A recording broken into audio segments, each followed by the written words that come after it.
Oyez, oyez, oyez. All persons having business before the Honorable, the United States Court of Appeals for the District of Columbia Circuit are admonished to draw near and give their attention, for the court is now sitting. God save the United States and this honorable court. Be seated, please. Case number 23-5138. Srinivasa Sai Teza Mukkavilli, Appellant versus M. Jaddou, Director, U.S. Citizenship and Immigration Services, and Anthony J. Blinken, Secretary, U.S. Department of State. Mr. Bannett for the appellant, Ms. Vick for the appellees.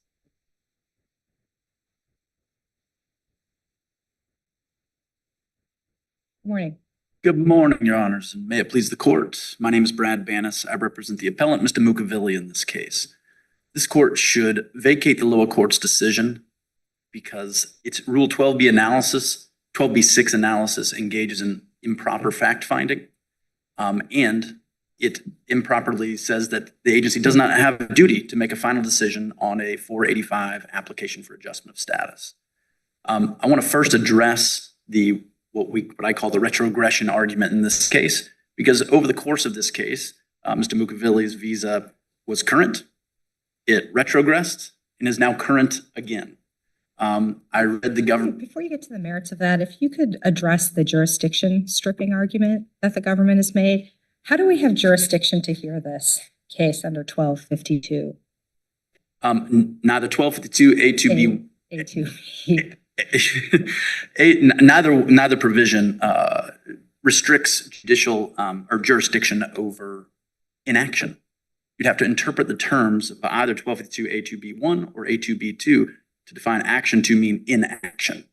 And interpreting a word to mean its antonym would basically render that provision superfluous. But isn't having discretion over an action or a decision also having discretion about whether to take that action or delay the action or decision?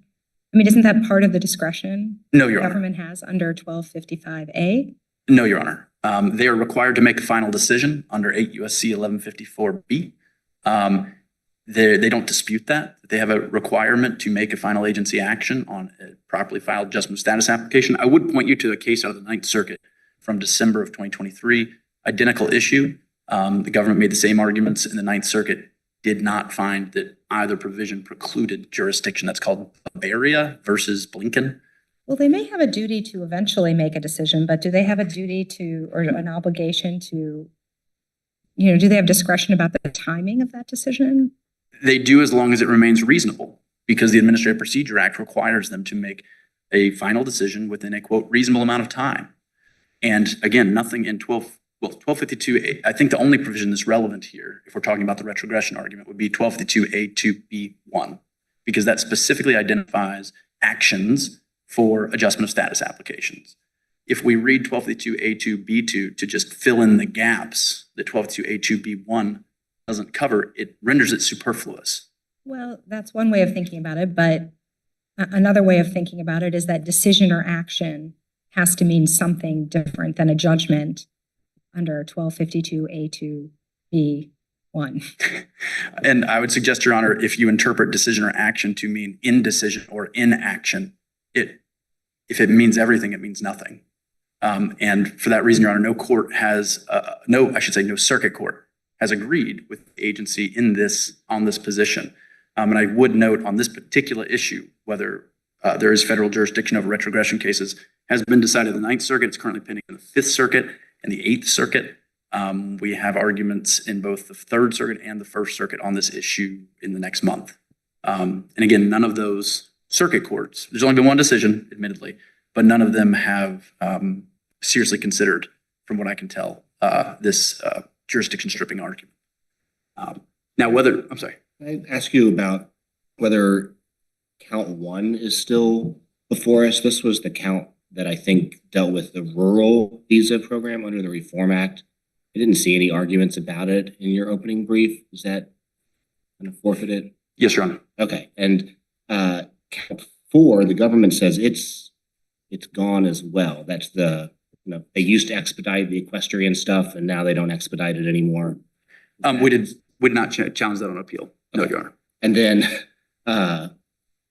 for counts 2 and 3, your reply brief says, first line of the reply brief is, as of January 1st, 2024, those arguments will be rendered moot because state announced the EB-5 immigrant visas will be immediately available. By the way, should we call him Mr. Teza or Mr. Mukkavilli? Whichever one you prefer, Your Honor. All right, fair enough. Teza's easier to type over and over. Okay, very good. So since we're now past January, our claims 2 and 3, you say they will be rendered moot. Are they moot as well? Mr. Mukkavilli's priority date of September of 2020 is now current. And so it is moot. Is it capable of repetition while evading review? I don't know. The visa bulletin moves forwards and backwards all the time. And I think that's something that Congress did not intend, right? And if we were to write an opinion that says it's your burden to show our jurisdiction, and we don't have jurisdiction if it's moot, and you've said it's moot, I think that just leaves count 5. Is that right? I'm perfectly fine with that, Your Honor. And I when I wrote the reply brief, I agree with that. However, in 10 days when the new visa bulletin comes out, it could be alive again. And if I understood the government's letter that was filed recently, they do not think it's moot. I didn't really understand the contents of their letter. But it's your burden to show our jurisdiction. Your Honor, I do think it's moot. It's current right now. And I reserved 4 minutes for rebuttal. I have another question. So this court in DaCosta recently held that the same priority rule of CIS was not an unreasonable delay. I mean, what distinguishes this case from DaCosta? Great question, Your Honor. DaCosta, this case simply has more facts. First off, with all due respect to the panel and the circuit, I think it's wrong. I think you see. Even if it's wrong, it's still binding on us. So. It is, but it is limited to the 4 corners of the complaints that they reviewed. This is a Rule 12b6 motion. They went through all the allegations and claimed they were not specific non-conclusory allegations that stated a plausible claim. So that's the biggest difference. This is a new complaint. The biggest difference between this complaint and the Begas, which was my clients in the DaCosta case, is that we have a lot more evidence about how the agency does not have a rule, a processing logic they apply consistently, or have any rule that governs the amount of time it takes for them to make a decision on a Form I-526. And in this case, unlike the Bega case, we had the FOIAs. We finally got them before we filed Mr. Mukkavilli's case. And so we have evidence to support our allegations that for 4 years, including the time Mr. Mukkavilli was involved, the agency was expediting a handful of over 200 applications that were getting decisions in 30 days versus 30 months. Mr. Mukkavilli invested in this project to take advantage of that. And then they stripped it from him. And we have the emails now that are properly in front of this court. The DaCosta court found they were not. They also only looked at them under the 6th track factor for impropriety. And I would suggest they go to the 1st track factor. Does the agency actually apply its, quote, processing logic in a consistent way? And I think that's all we have to show, Your Honor. I can't. Does it be consistent or does it have to be reasonable? At this point, Your Honor. Is that the same thing? I think there's 2 different questions. Do they have a rule that governs the amount of time it takes to make a decision? And do they apply it? The second one's a fact-intense question. And we now have evidence that at least for over 200 investors, they didn't apply it at all. They threw it out in the wind for whatever reason, whether improper or proper. That is key evidence that they didn't do it. We also now have evidence that the agency is deciding applications that were filed in 2023 in 6 months, leaving the folks who invested under the prior law out in the cold. And so Mr. Mukkavilli's line, placing the line is getting longer and longer every day. And for that reason, I think this is very distinguishable from DaCosta. I would also suggest, if you'll humor me, that DaCosta is wrong. It basically looks at my complaint that says the stoplight was red, looks at the agency's response, says the stoplight was green, and says, yep, it was green. That's an improper review of Rule 12b6.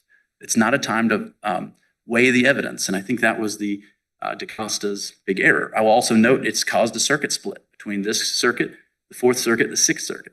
And other courts have chosen not to apply it. So I do think there's no need to overturn it, but there is a need to distinguish it because of the specifics in this complaint. Thank you. Thank you.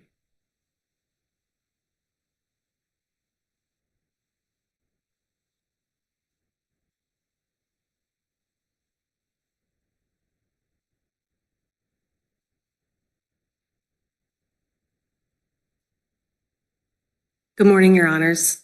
Lindsay Vick on behalf of the government. This court should affirm the district court on both the grounds that it lacks subject matter jurisdiction over the adjustment of status claim and the denial of the motion to dismiss the visa petition claim. I want to begin by discussing Mr. Mukkavilli's visa petition claim because that's the... Let me ask you about, the government here argues that the failure to meet 7061 means that we lack jurisdiction. But the APA is not a subject matter jurisdiction conferring statute. Isn't that a failure to state a claim? I'm wondering, what is the government's basis for saying the failure to meet a 7061 claim it goes to our jurisdiction? The basis is under Norton v. Southern Utah Wilderness Alliance, and that case... Norton is a mandamus case.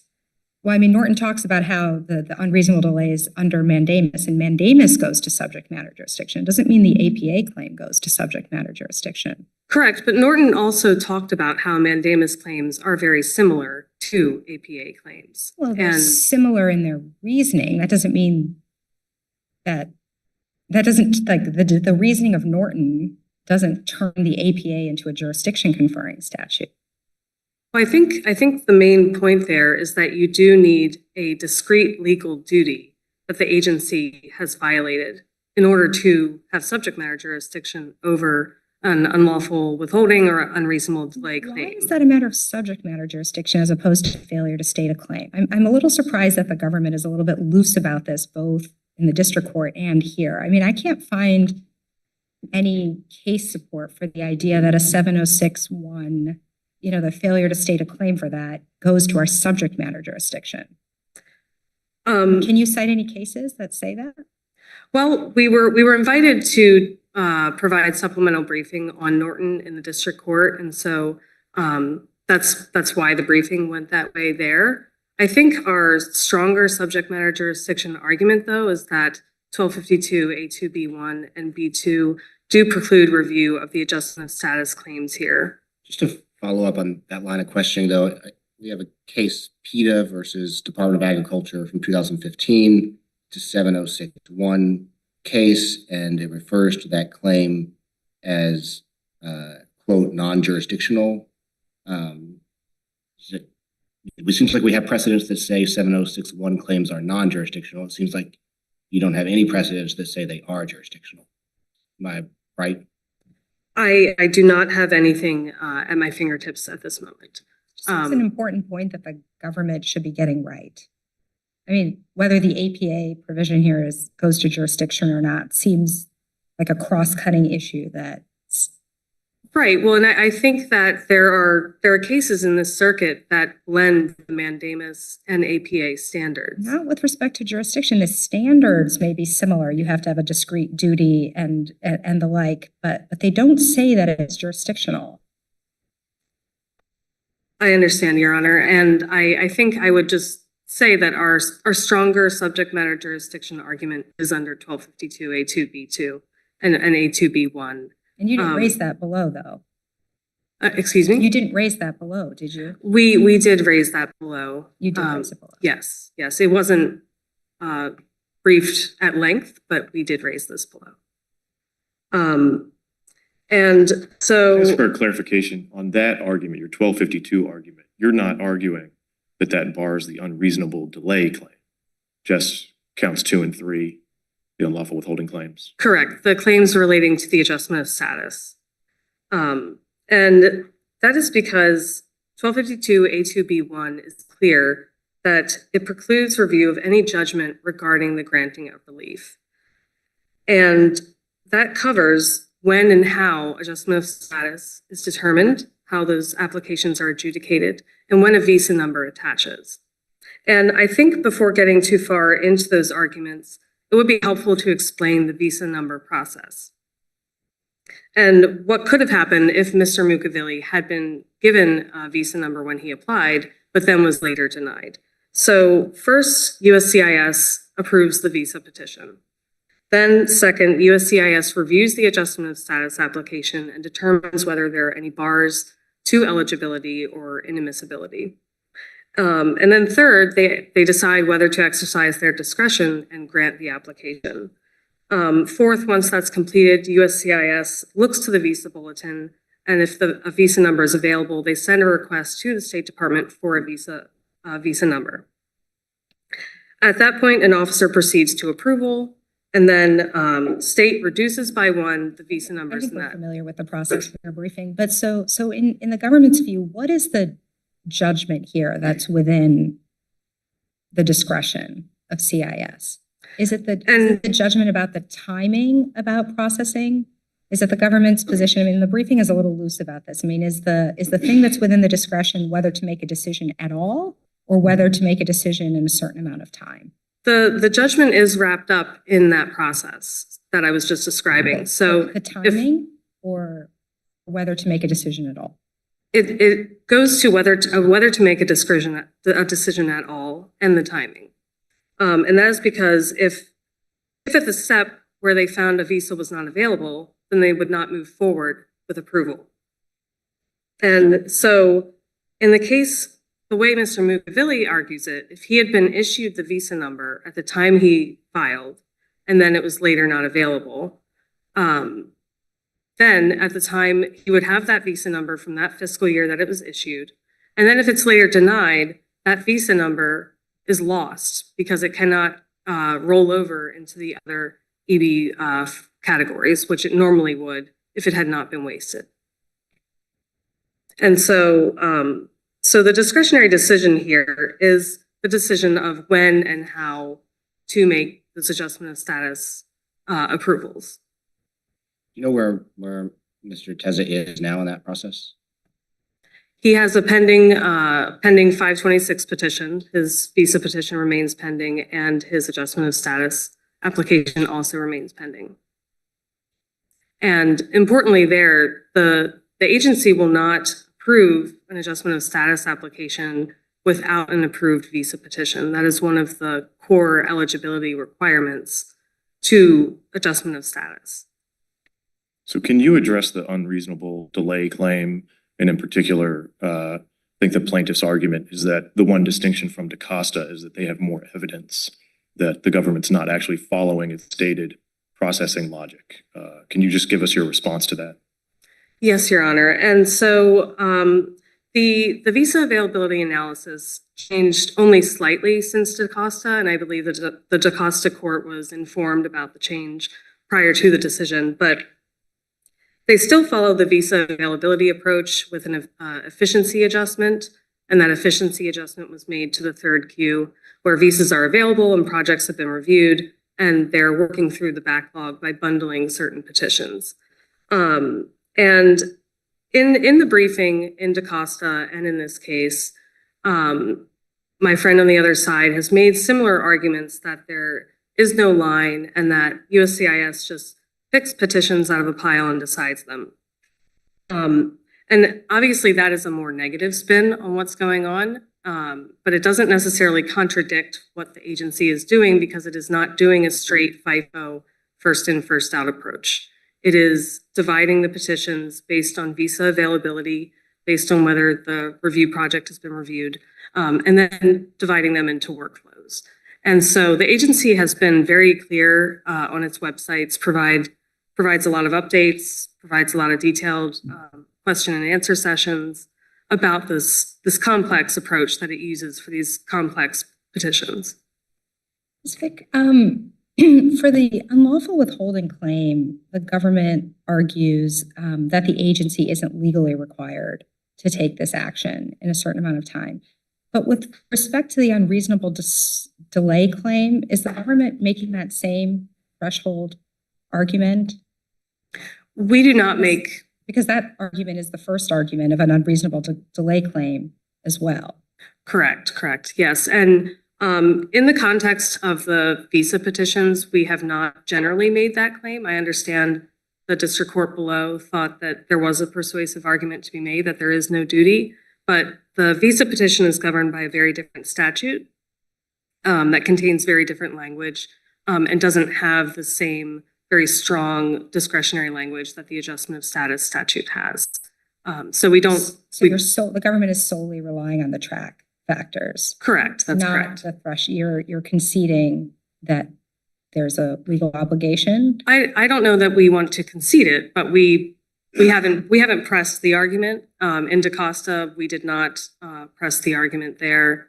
And so our stronger argument is that the track factors. And I'm sorry, what is the distinction? So your thought is that the threshold question is different for unlawful withholding than for unreasonable delay?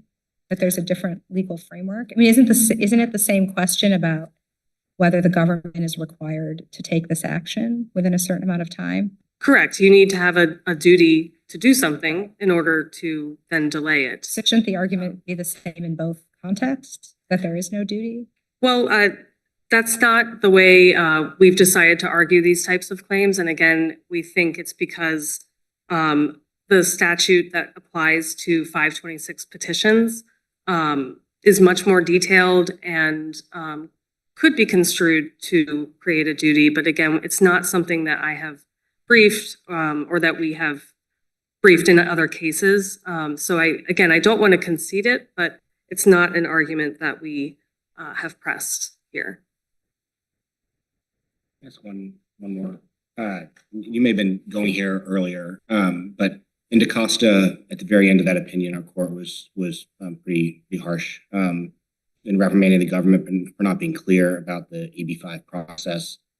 So now that we're back, is there anything you can tell us that would give us insight into how that works? And again, I think maybe you'd started earlier, but what can you tell us now that you couldn't? And you weren't the attorney then. So Right. what can you tell us now that attorney couldn't tell us then? Well, I think what went wrong there was the description of the visa availability approach, which I can go into more detail. But basically that's the agency's rule of reason, and it's now the visa availability approach with an efficiency adjustment.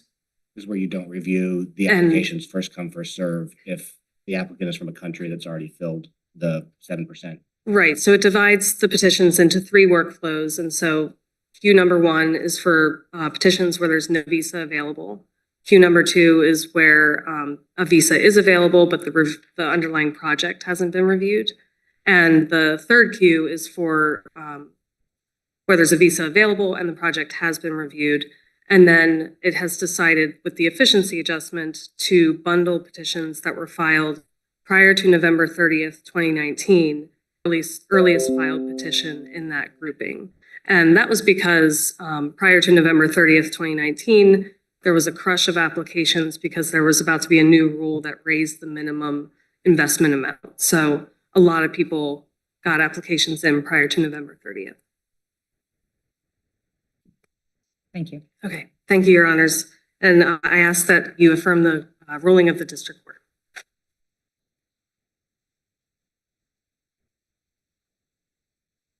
Mr. Manis, we'll give you 2 minutes on rebuttal. Thank you, Your Honors. I'll be very quick. First, the agency's argument under discretion requires them to actually be exercising discretion. In their briefs, they make clear they do not think they have the legal ability to decide an I-485 application for someone with a retrogressed visa number, something that's not current. In the DACA case, DHS versus Regents of California, the Supreme Court pointed out that there has to be an actual exercise of discretion. If it's a misunderstanding of law, and that's why they're refusing to do something, it does not a discretionary decision. I think that applies here. In support of that, I would note that there is no evidence in the record of any discretionary decision to stop making a decision on Mr. Mukkavilli's specific I-485 because he retrogressed. That's nowhere in this record, period. Of course, we lost the motion to dismiss, so the government to get an opportunity if that exists. But again, they believe it's a legal deficiency. They believe it's it is illegal for them to make a decision unless he's current. So I would suggest that there's no discretion here and these 2 provisions do not come into play at all. As for the 12b-6, I would suggest that processing logic is not enough under the first track factor. if an application goes into an agency and comes out of it, we can always describe the path it went. What the first track factor says is, are there guardrails in that rule that prevent applications from pending 6 years, 7 years? For example, I deposed the Department of Labor yesterday, perm applications.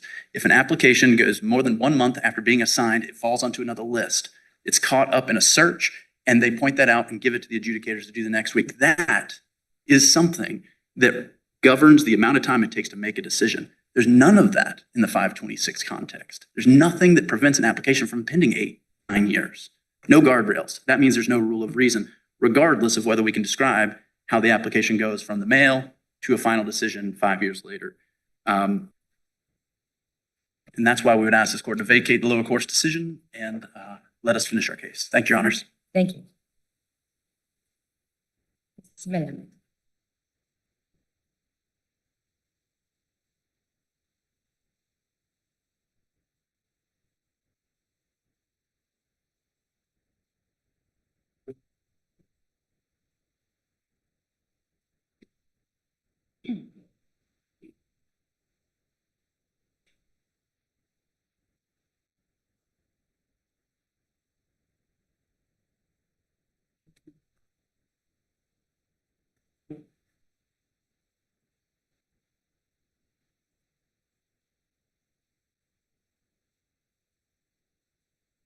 Let's see.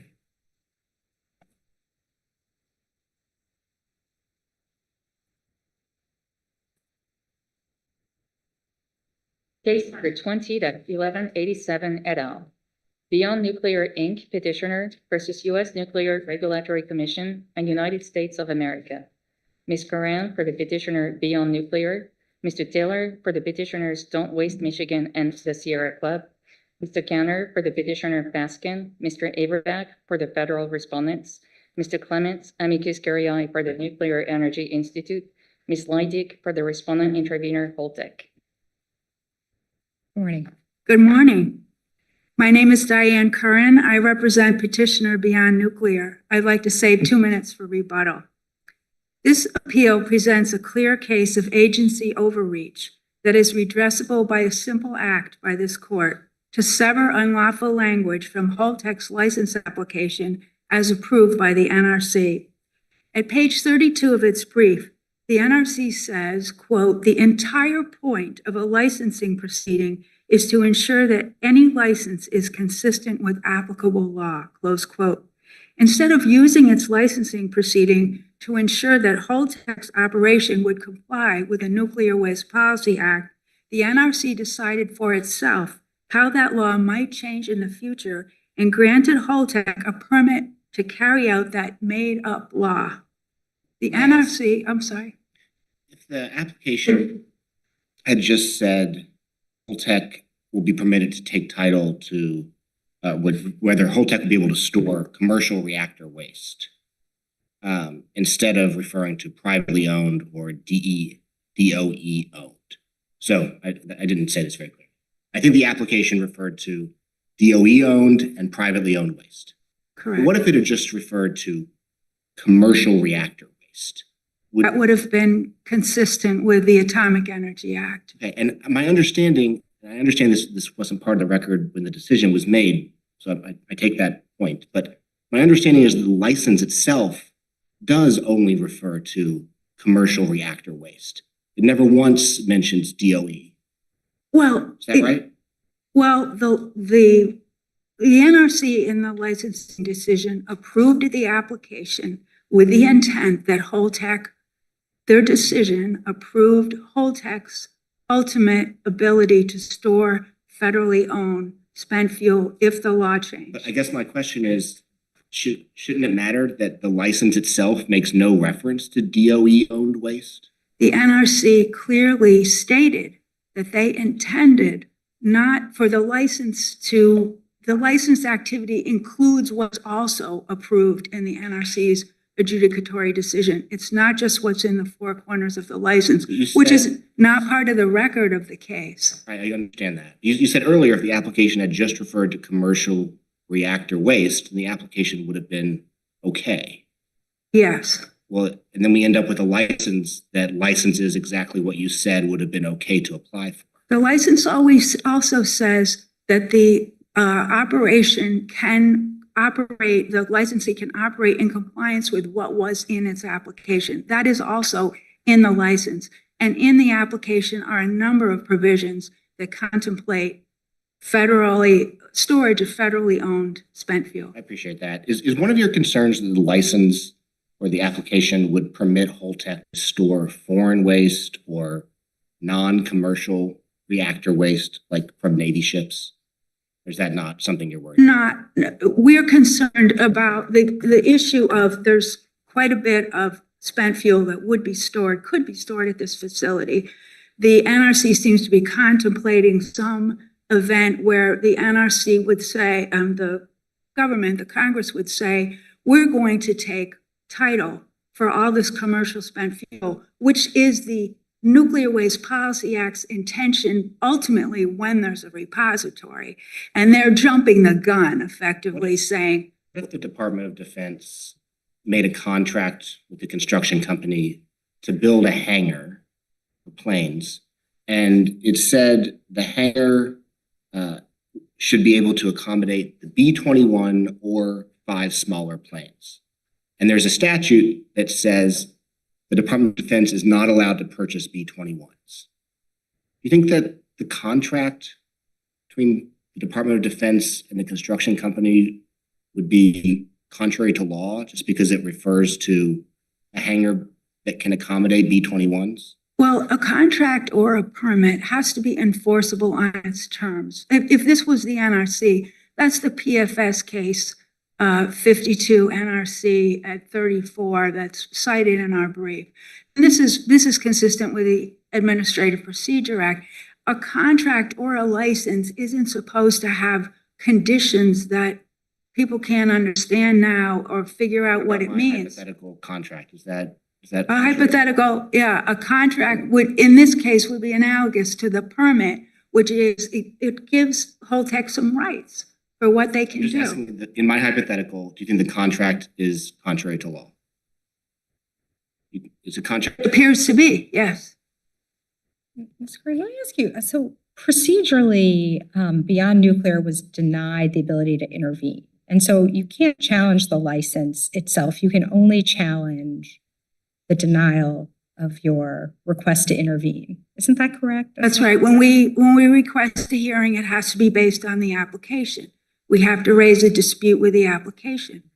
We were told you can't raise a dispute here because we all agree that this license application contains illegal provisions. So there has to be, in order to intervene in the proceeding, you have to show that there's some genuine dispute about the law. That's right. And so what can you point to that suggests the law does not permit a conditional license here? So this is different from like the Don't Waste Michigan case. Why can't an agency or why can't the NRC in this specific context grant a license that has some conditions in the future? I mean, we've upheld conditional licenses in a number of other contexts. In Oglala Sioux case, there was a conditional license. We've upheld, which is in the same context, we've upheld conditional licenses issued by FERC. I mean, it's sort of an ordinary process. So what can you point to that suggests that it's contrary to law? The PFS case is very helpful because that's a case where license conditions were in dispute. But the question there was, the NRC said license conditions are okay if they're precisely drawn and anybody who's in charge of administering the license can understand it without further analysis. So what's not precise here? I mean, What's not precise? Okay, let's just take a I mean, if the hypothetical. law changes, DOE could Right. send their waste to Holtec's facility. Like, I don't see what's imprecise about that. And that is certainly the kind of simplistic framework that the NRC sets up here. But let's take a hypothetical. Let's say Congress does change the law. We're 10 years down the road. Congress changes the law and says, we're going to take title to this spent fuel and we will pay. That's the issue. Who pays and how much? What if Congress puts a cap on the amount of money that it will spend? What if it's, if they say we'll only pay on Wednesdays and not on Friday? The DOE will be bound by those legal provisions. Well, yes, but we will never get a chance to have a hearing before the NRC on whether that's an adequate amount of money to safely store this quantity of spent fuel. We never got that hearing because nobody knew what the law was. And in the future, if after Holtec now has a license, if we go back and say, we want a hearing, they say, oh, it's too late. They've got the license, you can bring an enforcement petition and our decision will be essentially unreviewable under Heckler versus Cheney. We've lost the right to a hearing once Holtec gets a license. And there are potential safety issues. We just don't know what Congress might do in this law. Nobody knows. My understanding from the briefing was that NRC says if and when new routes, for example, and new contracts arise, there will be new proceedings in which you can raise objections. Is that false? I think that is a false implication. It's at page 32 of their brief. If you go back to the licensing board decision at page 465 of the joint appendix, they say the whole point of this is to avoid a hearing once after Congress changes the law. We can say the hearing already took place. A hearing at that point would be useless, not to us because we never got the hearing. There may have been a hearing on some issues where the law was clear, but on the very important issue of, is there enough money here to safely store this waste? We were shut out from the beginning and we will be shut out if the law changes. Do you agree that the Bull Creek statement about the AEA authorizing this type of license is holding that we're bound by? We did not brief that issue. Our issue is under the Nuclear Waste Policy Act, a completely different statute. And we're concerned that, certainly if the question of whether the Atomic Energy Act allows private storage is resolved, it still doesn't answer the question of whether the NRC can put a hypothetical license condition into a license like this. It could still be that the NRC's authorization of Holtec to store federally owned spent fuel remains because they're just speculating. This is a license about what if Congress does something future in the future. It's not about what the law says now. What about the fact, though, that DOE does own some of this fuel? So the license is at least valid as to, the fuel that, the spent fuel that DOE already owns and that could be stored. I understand that there's a small amount of that. Yes, there's a small amount of that. It's minuscule in relation to the immense quantity of commercially generated spent fuel, which is at issue here. Makes the provision non-conditional as to that small amount, at least. But clearly, the decision was, if you read the commission's decision, the licensing board's decision, they were anticipating government storage, a government assumption of ownership of commercially generated spent fuel. There is no doubt in that decision. Just one other question that I had was, your proposed remedy is that this court sever part of the license? Yes. Can you point to where we have the authority to do that? It's in the doctrine of severability, which... With respect to a license? It has been applied in a regulatory context, but the important point is that unlawful language cannot remain in the license. Whether the court decides to throw out the whole thing or to say we are rejecting this language, and we specifically identify the unlawful language in our brief, that language could be stricken. And we did move the NRC to dismiss the entire application or the unlawful language early on in the proceeding, and they refused. This would be going back and granting the relief we asked for, which is resubmit this application and leave out the unlawful language. That could be, we would not object to that. think Judge Walker asked you about this earlier, but where in the license is the unlawful language? In the license, it's in the provision that says this company is allowed to operate in compliance with its license application. I think it's called the Final Safety Analysis Report. I think I have the license in front of me, though could be wrong. Can you tell me more about where to look? It's near the top. I'm sorry, I don't have it in front of me. It's in one of the clauses. It's a very early clause. It's boilerplate language that the NRC, the application basically forms the basis for the license. The license itself is kind of a summary document that authorizes the licensee to do what they say they're going to do in their application. That's how NRC issues licenses. Any questions? Okay. Thank you.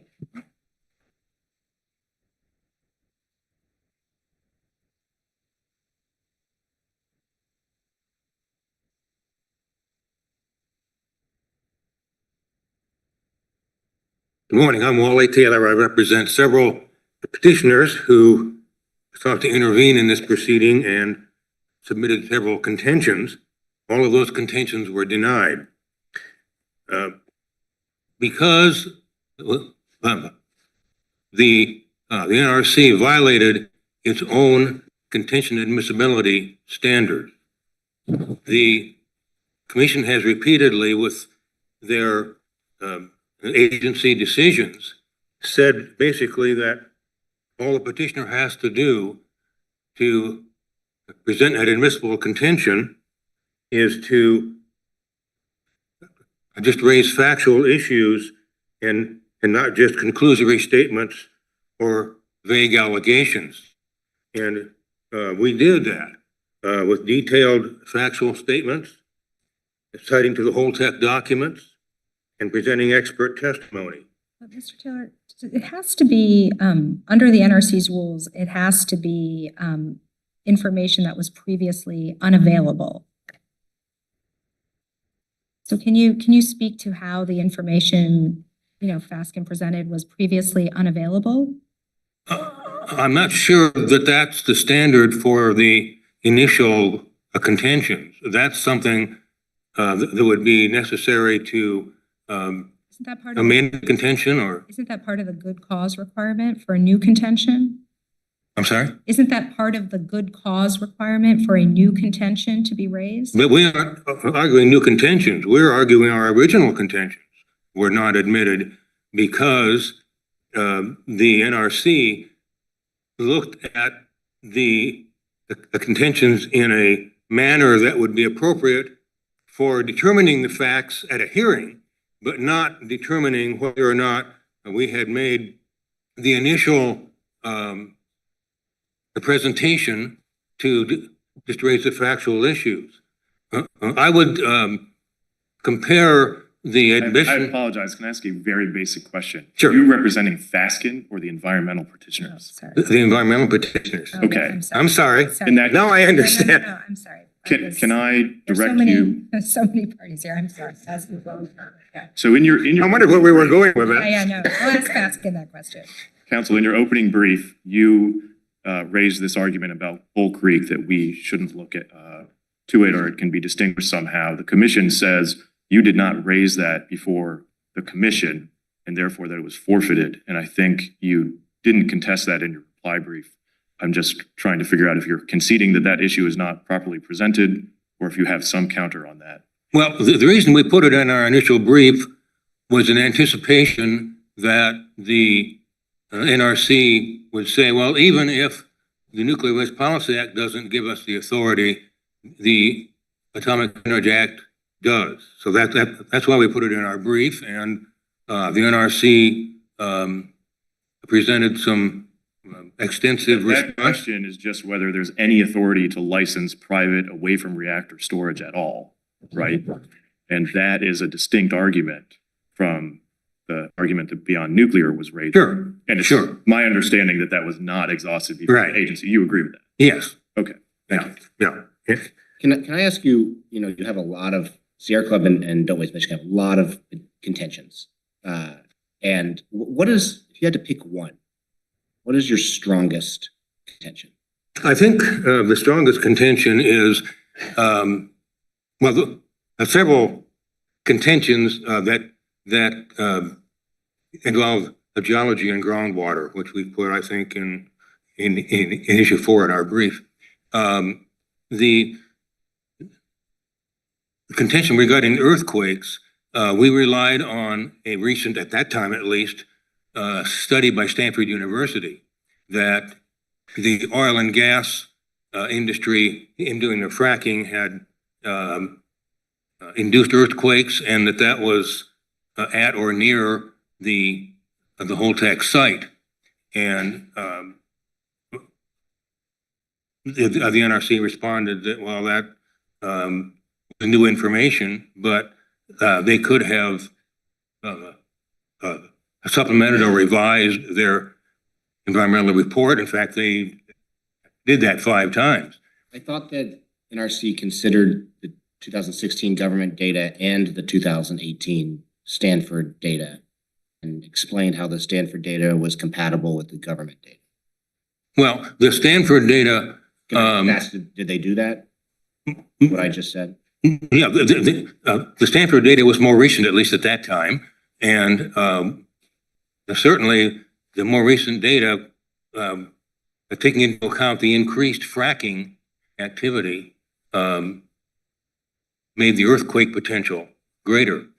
And as far as the groundwater, we had an expert who went through all of the Holtec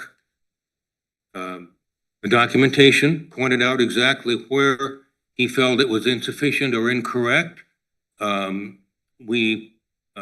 impression was that the expert gave really more of a list of questions, didn't really put any facts into contention. Well, he did. I mean, to a certain extent, it was a form of questions, but there were facts because he pointed to references in the Holtec documentation where it was incorrect or misapplied, and the NRC's response was that, well, we hadn't really proven anything, but we don't have to prove anything at that point. That was my original point here that I made, is that we presented enough through expert opinion, references to the Holtec documentation, setting out the facts to lay a predicate for the admissibility of that contention. And then once it's admitted, then Holtec, and after discovery, Holtec can file what is in essence a motion for summary disposition, much like in a civil case. And in fact, I would compare the contention admissibility question to the review of a motion to dismiss in regular civil litigation. If you, on the groundwater expert witness, if you had to point to one material fact that the expert put into dispute, or that is in dispute, that the expert asserted, what one material disputed fact would you? The one I can think off the top of my head is that he said there was only one a testing well in the area where it was most important. And Holtec said, well, we did 4 or 5 of them, but our expert made clear that those 4 or 5 others were not in a place where it was relevant.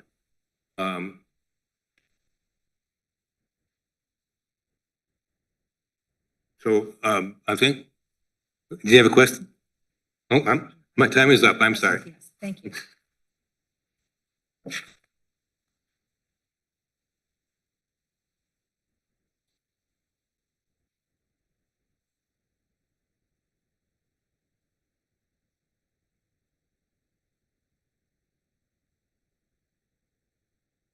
Good morning. Alan Canner of Canner and Whiteley on behalf of Fasken Land and Minerals and the Permian Basin Land and Royalty Owners. Collectively, I'll refer to them as Fasken. That's okay. And I'll reserve 3 minutes at the end This is a case about competing land uses at a specific site in the Permian Basin. An NRC's decision to allow Fasken to make a record, decision not to allow Fasken to make a record that these were incompatible land uses. Instead, NRC threw out the rule book in favor of a garbage in, garbage out approach, which would lead it to its predetermined result. The Permian Basin, briefly. Mr. Cantor, if you could, Yes. if you could answer the question that I asked the other counsel is, what is the previously unavailable information that Fasken presented that would allow it to reopen the record or to show good cause for entering its contention? So the 2020 affidavits of Stoney Pollock and Tommy Taylor are probably the most useful. For example, Mr. Pollock talks about the karst formation, which is oil and gas available at about 1,200 feet. As you know, in the final EIS, a decision was made that it was unlikely that fracking would occur above 3,000 feet. That is different information. That is information that was disregarded by the NRC. He also talked about trends. If you're giving a license, you've got to look into the future a little bit. Fracking technology is evolving very rapidly. I guess I don't understand how that is something that wouldn't have been available for him to testify to earlier.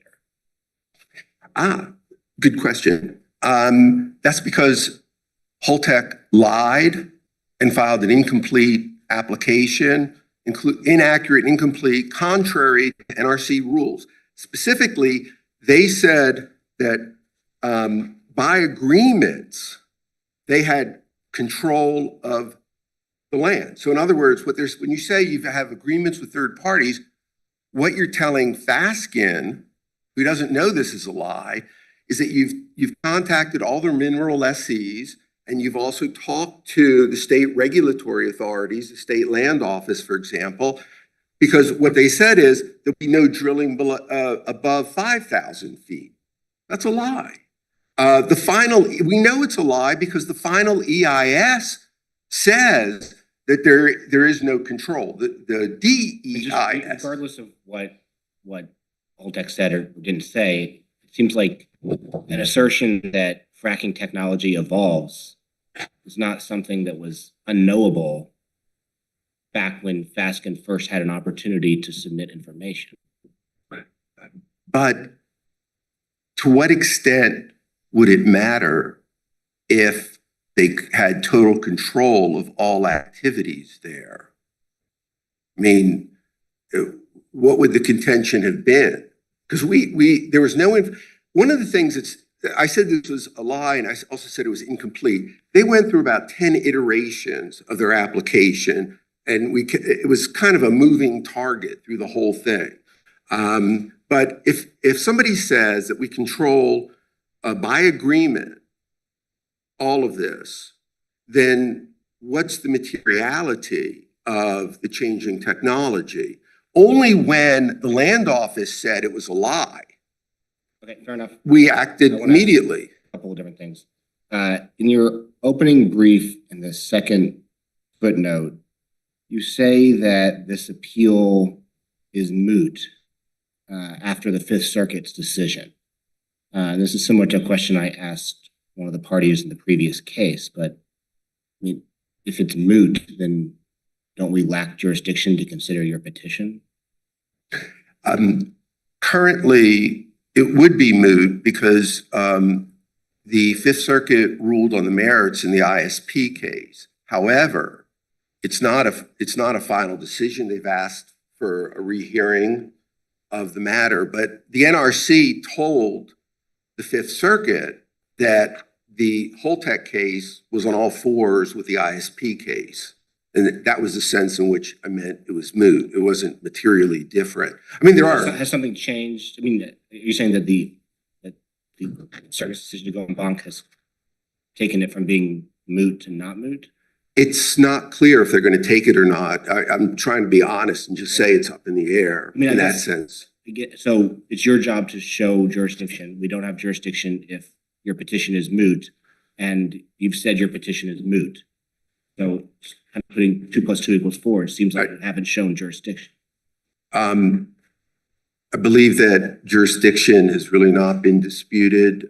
If that was in some sense misleading, we did want the court to understand that there had been a ruling in the Fifth Circuit and that the NRC had said that the whole text situation would be bound by whatever was decided in the ISP case. Okay. And if I should have used another word, I Okay. apologize. No, I don't have to, I think I get it now. You didn't, I get it. And then, this is my last question.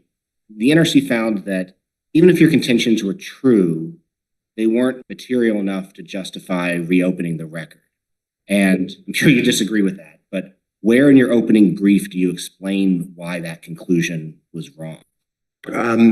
If I may explain it now, we talk about. You start with where in your brief you said it, and then Oh, it's fine with me if you expand. I'll get you that if I could. I just want to. We talk about the final environmental impact statement in our brief, and in the final environmental impact statement, what they say is it's unlikely that anybody will mine potash, and it's likely that it will never be below 3,000 feet. That's why it's material. They basically admit it's material. And interestingly, they say that they're relying on new information, which is the same information that we tried to present to them. This is a highly unusual case because basically the contention we were making about there not being any control following the New Mexico Land Office, ultimately, not in the DEIS, but in the final EIS, they said, oh yeah, that's right, there's no control, but it doesn't matter that there's no control. And then they make these statements like, well, it's unlikely for economic reasons that anybody's going to go after potash. When under the rules, they really have an obligation to look at what that means. And so in this case, I think that it's, you know, we need a do-over, at least with respect to the International Agency for Atomic Energy says that. Before you go on too much, because I know you're running, it looks like you're low on time. I don't know if your co-counsel has found the page number or not. I'd like to know the page number of your opening brief where you say this. Okay. Do you want me to stop and go look for it, or you want me to answer other questions while she's looking? What? You can tell us on rebuttal. Okay, thank you very much. I'm sorry, I didn't have it on the top of my head.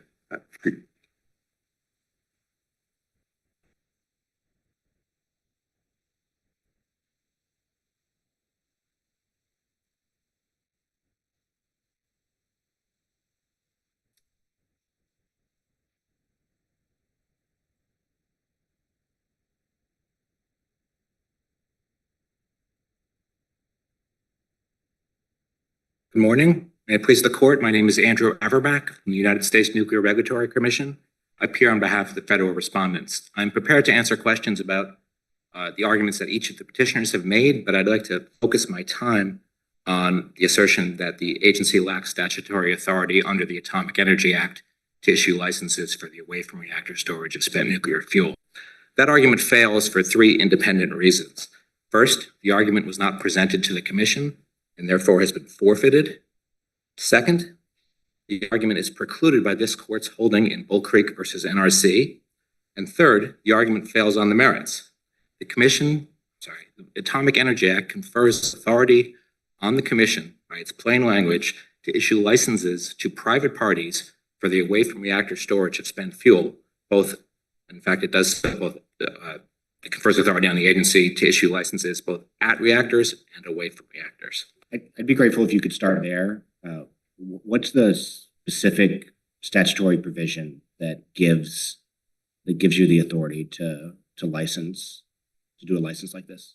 There are three separate provisions of the Atomic Energy Act, which authorize the commission to issue licenses for the constituent components of spent nuclear fuel, specifically 42 USC 2073, 42 USC 2093, and 42 USC 2111, covering source, byproduct. The special nuclear waste and the byproduct, and there's one more. Source. And is your argument that each of them alone would authorize this license? No, Your Honor. The argument is that the three acting in concert, because spent nuclear fuel contains each of those three core potential radioactive I guess I would materials. understand how each of them individually would, because, you know, if a spent fuel rod has special nuclear waste in it, and there's the authority to do a license for storing it, then there's authority to do a license for storing the fuel rod, regardless of what other products are in the fuel rod. And you could play that out with each of the three types. The argument that none of them is individually sufficient, but we sort of like do a penumbra emanation analysis of all three, and when we combine them into a cocktail, they give you the authority. I think that's a harder argument. Well, Your Honor, to be clear, we can't, there's no spent fuel assembly that contains only one. So, and there's a prohibition against the possession without a license of any of the three materials. So in order to possess spent fuel, one need not be prohibited from doing so. One needs to have a license to possess special nuclear material and source material. Each of the three requires a license, and each statutory provision gives Holtec, in this case, gives the NRC authority to allow Holtec to store that thing. And Correct. so in order to store a fuel rod with all three of those things, you basically need a license to store all three of those things. That's correct, Your Okay, Honor. that makes more sense. And the license refers to each of those three types of materials. I wanted to at least begin my discussion of the AEA issue with this court's holding in Bull Creek. I know that there's been discussion both from the petitioners here as well as from the Fifth Circuit's decision suggesting that this court only assumed the existence of that authority in Bull Creek, but I would submit that's not correct, Your Honor. The Bull Creek decision was premised on the acknowledgement and the recognition of the NRC's authority under the AEA to issue licenses for away from reactor storage. And the reason I say that is because the court was construing 42 USC 10155H, which says, quoting, but generally, nothing in this chapter, i.e. the NWPA, shall be construed to authorize or encourage the private use of away from reactor storage or the federal use of away from reactor storage. But in order to reach the conclusion that that provision had not completely eliminated the NRC's authority to issue storage license, the court specifically recognized that this authority existed not under this chapter, but under the AEA itself. So it had to carve out, it had to interpret that language in order to understand that there had not been a revocation as a consequence of the passage of the Nuclear Waste Policy Act, and then to conclude that passage of the Nuclear Waste Policy Act had left the agency's AEA authority, in this court's words, untouched. And is that in part because implied repeals are disfavored? Yes, Your Honor. The court certainly cited, Bull Creek Court cited to that precise principle. Let me turn also to the issue of the agency's actual authority, meaning the merits of the case. And as I mentioned, that authority is provided by the three separate statutory provisions that I've referred to. Now, there has been argument in various briefs that we've received and that have been submitted to the court, suggesting that the fact that spent nuclear fuel is not referenced in any of those three statutes somehow means that the agency doesn't have authority to issue licenses of this type. But none of the material licenses that the agency, none of the authorities that pursuant to which the agency issues materials licenses specifically name any kind of products or devices or items. Rather, Congress gave the agency the authority to issue licenses based or with reference to the core potentially radioactive materials that the licenses would cover. So in all kinds of licensing actions, such as for fuel fabrication facilities or uranium enrichment facilities or commercial radiators, those products, those items are not specifically named in the materials licensing provisions of the AEA. But nonetheless, the AEA, the NRC has been issuing licenses of this type for 75 years. How common is it for an NRC license to have a condition, like the type of condition here about DOE? You know, where some authority is granted in the future if there's a change in circumstance or a change in law. Is that fairly common? Well, there are conditions in many of its licenses. I'm a little perplexed by the question, though, only because the license itself doesn't actually refer to DOE. It's certainly the application that was submitted referred to nuclear power plant owners and or DOE, but that language is actually eliminated in the license.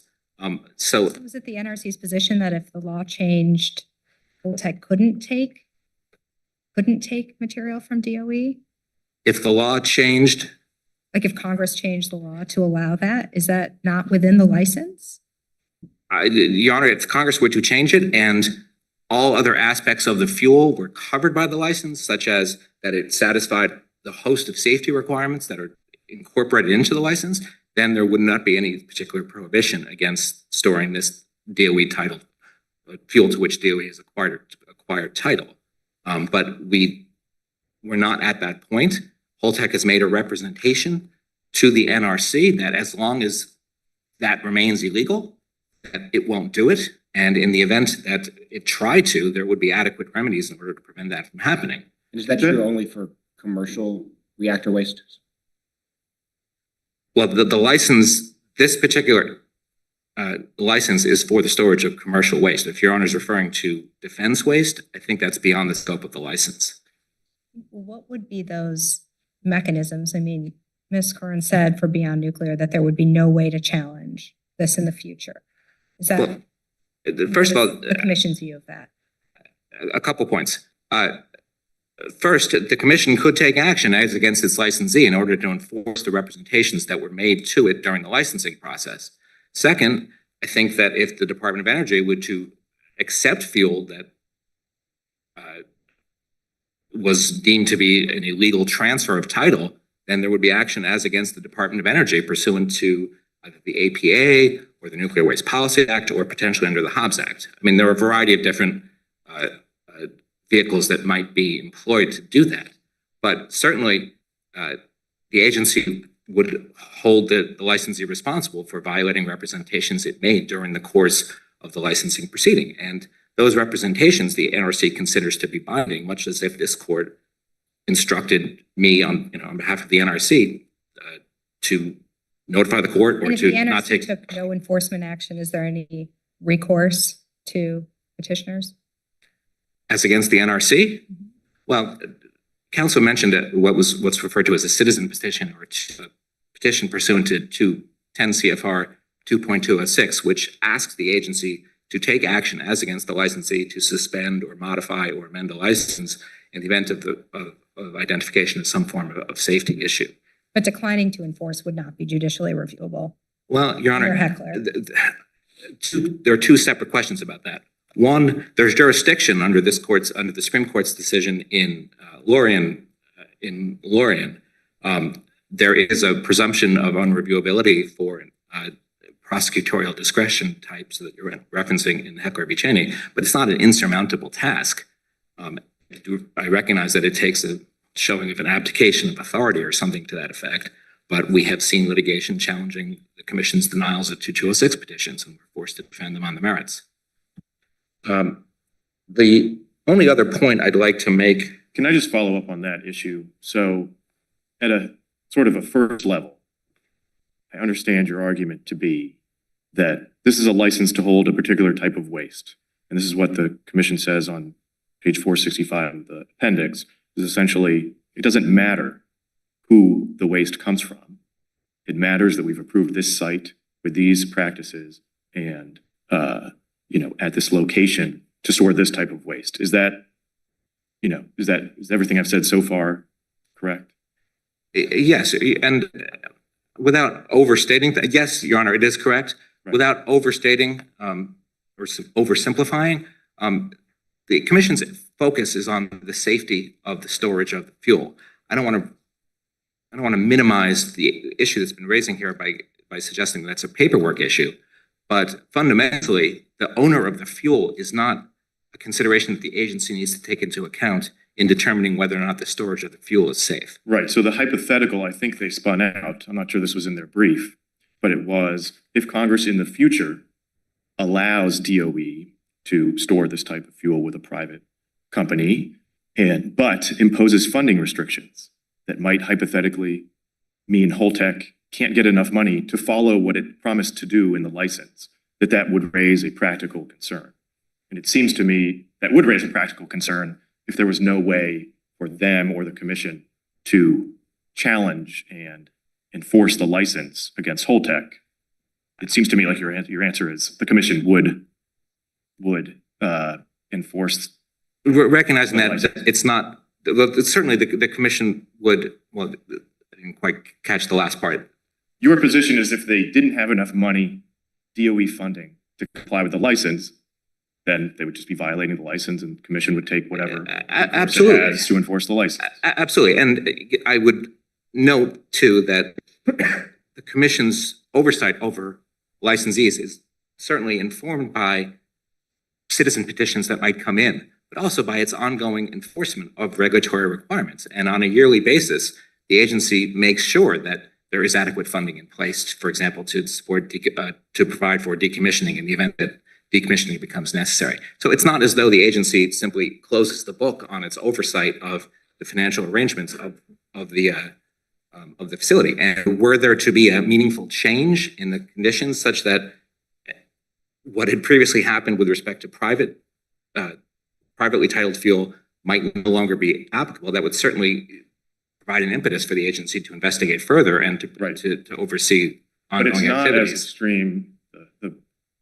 The world in which their complaint would make even less sense would be if, for any future contract Holtec reaches with a private company or with DOE, that contract itself needs to be approved by the commission. And my understanding is that's not the way this will work in the future. Holtec, if it finds a customer, doesn't need to come back to the commission. Well, the terms of the license are such that as issued, it should sort of self-execute. Yes, but the agency does commit itself to oversight to make sure that these requirements, as not only the health and safety aspects of its oversight, but also the financial elements of its oversight are satisfied on a periodic basis. And to the extent they're not, then the agency would take appropriate action.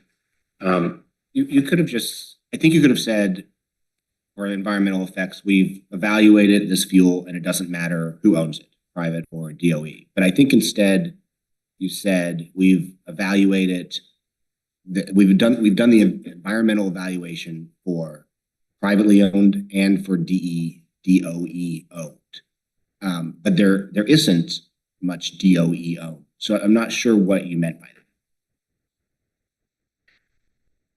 that. I'm not sure I said that. If there is, so if you're not sure what, sorry. I'm not sure I said what. Well, not you specifically, but I think amid JA 465, the NRC staff assures us that the staff bases its safety and environmental reviews on the application as presented, which seeks a license on the basis that either DOE or private entities may hold title to the waste.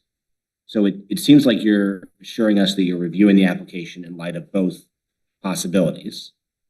Maybe I'm wrong about that. And then if you are reviewing the environmental effects in light of both possibilities, the possibility that's legal now and the possibility that may one day become legal, I guess how did you do the evaluation for the possibility that might one day become legal if at this time there isn't much DOE owned fuel to? I don't believe that there are any distinct environmental effects of owning fuel to which the Department of Energy, as distinct from a commercial utility. I think, yes, that was my guess. But it doesn't matter who owns it. That's correct. From a health and safety perspective, no. From an environmental perspective, no, it doesn't make any difference. There's a different amount of paper. There are probably different forms involved, but I don't think that there's a distinct That's effect. what I thought it meant, and that's what I was hoping it meant, but I just wanted to make sure that's what it meant. Your Honor, unless there are any further questions. Thank you.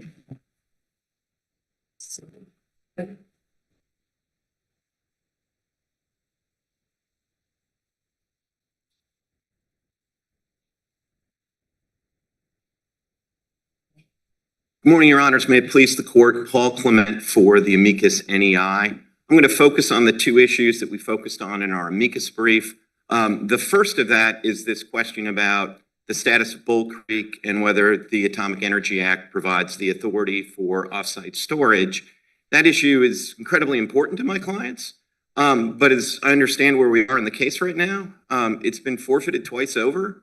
And I thought I heard my friend from the Sierra Club basically say they're no longer taking issue with that, no longer even really raising it.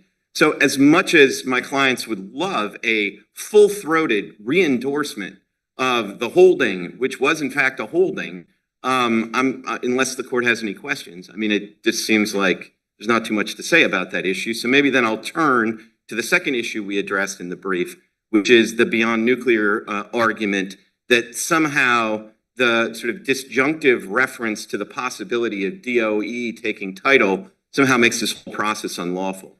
And let me start by just trying to underscore how absolutist and extremist that position is. Because what it really comes down to concretely is that in the proposed application, and this is on page 40 of the joint appendix, in the 17th condition on the proposed license, there is a parenthetical and disjunctive reference to the possibility that the spent nuclear fuel that's going to be stored in this facility is, DOE or privately owned. And as Judge Walker alluded to, although it's outside the record, by the time you get to the actual license, the parenthetical disappears.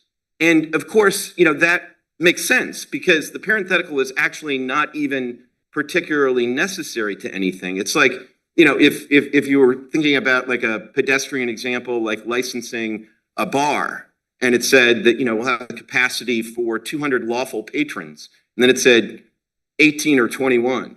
I mean, and Maybe this is just a pointless formality, but I think we're not reviewing the license. We're reviewing whether the contentions were properly rejected. The final license wasn't before the NRC when it rejected the contentions. So what's the argument for why we're allowed to kind of peek at the final license? You can, it doesn't even matter whether you can peek at it, because I'm not sure you can as a technical matter. My point is that if the relief is to strike something that's actually superfluous, that just shows there's something wrong with the argument that's actually before you squarely.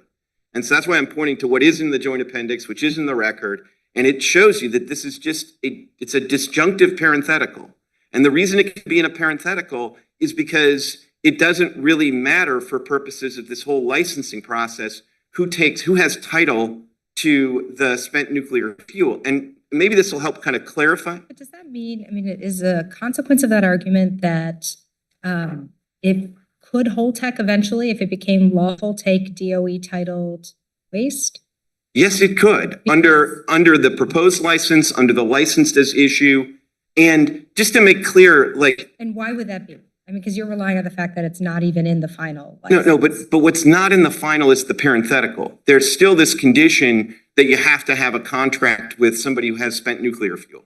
It just no longer specifies that could be DOE in some future world, or it could be a private party right now. So the superfluous parenthetical has dropped out, which shows that it's superfluous. And the license is now written in a way that basically says anybody who lawfully owns the commercial spent nuclear fuel can contract with Holtec. DOE at some future date lawfully owned such fuel, they could contract with Holtec. Yes. The same way a private entity could. Absolutely. And just to try to make this even more clear, as a practical matter, in theory, it could be some other spent nuclear fuel that DOE somehow takes title to under some change in the law.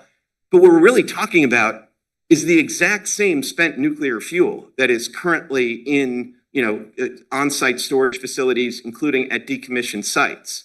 And as a technical matter, the reason that DOE can't take title to that right now is because the Nuclear Waste Policy Act said that they can't take title to that until the Yucca Mountain facility is operational.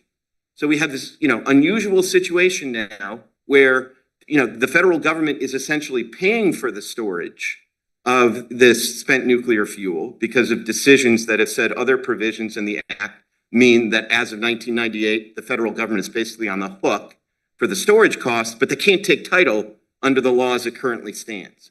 And all the license did here is quite sensibly observe that and say, that's not the most long-term stable solution in the world. And maybe at some point, Congress is going to revisit this and transfer title to the same spent nuclear fuel back to DOE. And that's not going to make any difference as to, as you alluded to, but that's why I think the provision in the joint appendix you were reading, nothing turns on literally who has title to the waste, because it's the same darn waste at the end of the day. And so, some of the arguments that you see, like in the licensing process, like if it's timely raised, I suppose the commission can consider the karst formulations under the storage facility, but the karst doesn't change if title shifts from a private party to the to DOE. And so that's What's the best way to distinguish Henry Aiken? They make the argument that, well, the NRC erred then when it said the law might change, so we're going to act as if the law might change. And here, the NRC is acting in a way that sort of assumes the law might change. Yeah, and I think the difference in the end is Henry Aiken that made that assumption, and then they did something that was currently unlawful, unambiguously so. They wouldn't move forward even though they had the command to do it and there were available appropriated funds.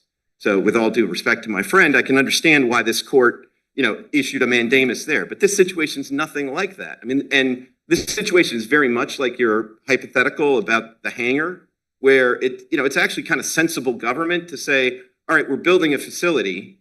We want it to work now, but if in the near future, there's a possibility that there's going to be a bigger airplane authorized by Congress, it would really be imprudent to have a hangar that isn't big enough for this new plane. Can you think of any other examples? I also thought of like a building permit that you can't actually act on the permit until something's been rezoned. Do you have any examples that can help?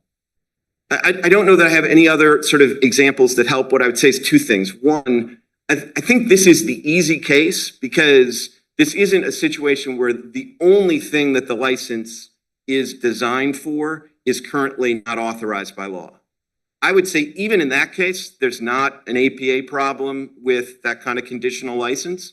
But here, since it's in the disjunctive and there is a real world example where it's perfectly fine, then that seems to me to be the relatively easy case. That's why I think it's like, okay, I got a bar, I want a license, the drinking age is currently 21. I want to make sure that the license for the facility, which really doesn't turn on the age of the patrons, is still valid if they change the drinking age. So I got a provision in there that says that there's no separation of powers problem there. There's nothing remotely problematic. In your view, this isn't even a conditional license. This is a license that says you can do this, and some other activities may come into what the license approves in the future. This is a conditional license with a reference in the disjunctive, in a parenthetical, to the possibility that the law could change and Holtec would end up contracting with DOE rather than the private parties that currently have title to the spent nuclear fuel. Thank you, Your Honors. Thank you.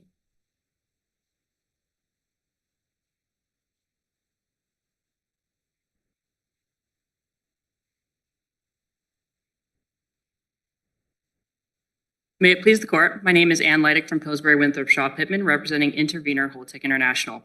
I'd like to very briefly address some of the FASCN contentions, specifically FASCN contention, amended contention 2 and contention 3. Once those came into this proceeding, they should not have challenged the Holtec environmental report. What they needed to challenge was the staff's draft environmental impact statement, because that was the active licensing document at that stage of the proceeding. The draft environmental impact statement does have a drilling depth of 3,000 feet, does recognize that New Mexico holds title to the land, and a variety of other things that FASCN has not challenged. But at that point, when FASCN came in and attempted to demonstrate a dispute with the application, they needed to demonstrate a dispute with the draft environmental impact statement. Of course, they also needed to demonstrate that they met the motion to reopen requirements, and we don't believe that they've met those here. The reopening requirements it's a very high bar to reopen an NRC proceeding after it has closed. And this court has upheld those requirements before in Duke Majan v. NRC, which is referenced in the Blue Ridge environmental case. And that actually provides a factual basis or a factual scenario where reopening the record once did happen. And you can tell when you read the case that it is a very, very, very high bar. We don't believe FASCN ever met that bar here. In fact, I don't believe that they ever really attempted to meet that bar here. And as a result, that's one of the many reasons why these contentions were not admitted by the licensing board or the commission. The environmental petitioner said they think their strongest contention is the earthquake and groundwater contentions. Did they say anything today that you'd like to respond to?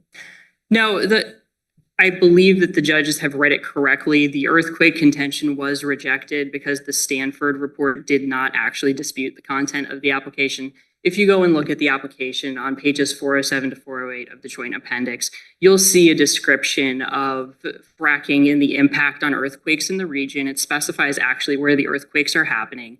It specifies the location of the faults in the area. And all of that is consistent with the information that was in the Stanford report. So while environmental petitioners had an expert report, that expert report did not demonstrate a genuine dispute with the application as it was required to do. In terms of the groundwater contentions, an overarching theme in the groundwater contentions is that the expert report did not address relevant information in the application. Again, this is required to establish a genuine dispute under the NRC's rules. That there needs to be a challenge to all of the relevant information to demonstrate that there even is a contention that is worth having a hearing on. If the expert fly specs takes one sentence here, one sentence there, and says, I dispute this sentence, you only had one well. Well, there were four wells. They were monitored for groundwater as the wells were drilled. There was a quality assurance program that was applied. A variety of other reasons to believe that all of those wells demonstrated that there was no groundwater in those locations. And the expert has to address that information when they come in. Otherwise, there's no way of the commission knowing if there is a real dispute here, which is why these contentions were rejected. Before you're out of time, just to be extremely, almost unnecessarily clear, if Congress does not change the law to allow DOE-owned waste to be stored here, you do not plan to store DOE-owned waste. Holtec will not store any waste that DOE has taken title to illegally under the Nuclear Waste Policy Act. That's correct. For those reasons, we request the petitions to be denied. Thank you. Ms. Curran, we'll give you 2 minutes. Judge Walker, I'd like to give you the paragraph number for the license. It's paragraph 9. It says the license authorizes Holtec to operate as described in the final safety analysis report, which is the language used to describe the application. If you look at footnote 3 of our opening brief, it lists the language in the provisions of the FSAR that are unlawful. It was said that this is the same darn waste at the end of the day. It doesn't matter who owns it. And we don't think that's true because so much is about money. This is expensive material to care for safely. You know, safety is paramount and it's often an issue. Who's going to pay for how long and how much? We don't know what the Congress may do if the law changes with respect to those issues.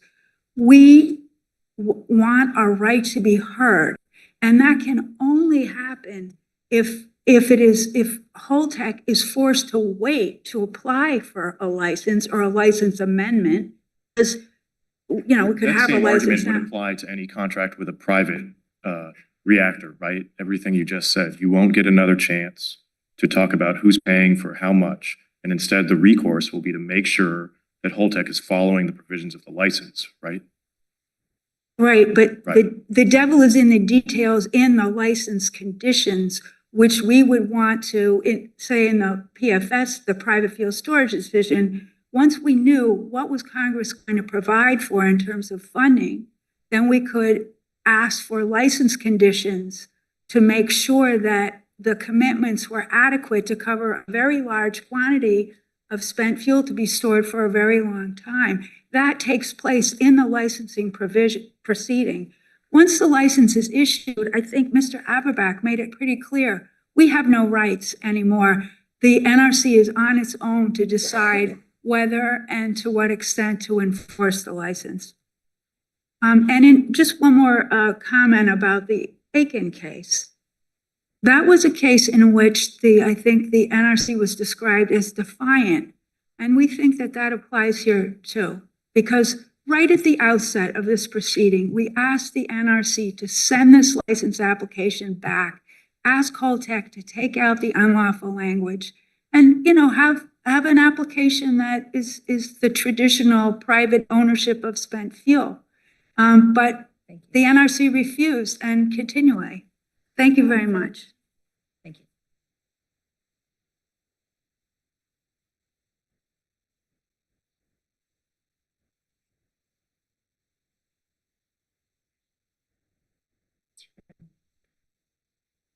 Until the very last argument on the other side, I hadn't heard anything in response to our our argument that the condition of disability standards were violated. So I thought maybe I was going to get by without having to respond to that, but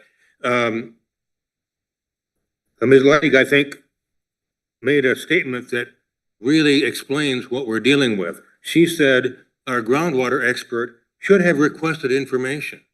At the condition of disability stage, we go by what the applicant, in this case Holtec, has put in their application documents. Discovery occurs after the contention is admitted. And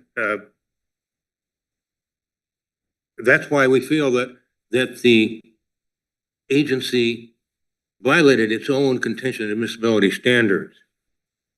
Since Mr. Averbach spent his argument about the Atomic Energy Act, I'd ask permission to just make some brief comments in response.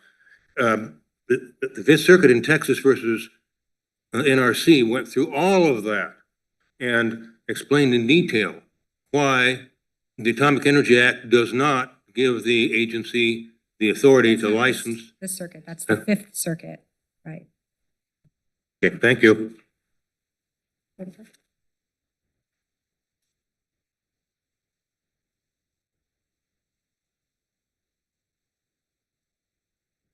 Thank you, Judge Walker.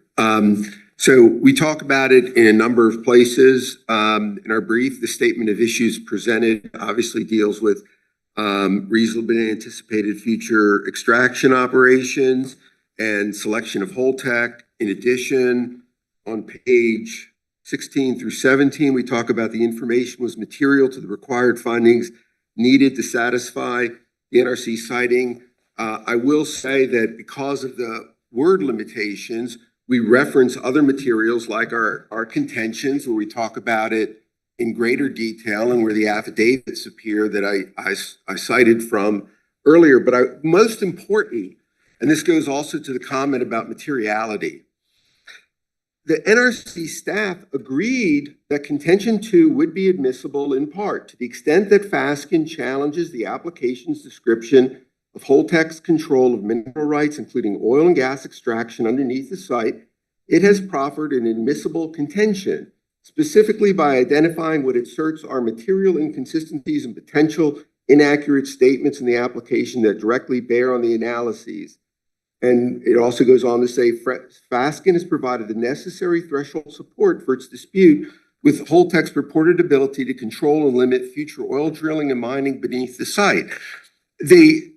What happened was we were held to an elevated standard of good cause, and we believe we showed it. What the agency said was, oh, no, this was all previously available. But that doesn't make any sense, that it was all previously available. A, why did the state land office decide to send this out and say, your allegations are just wrong?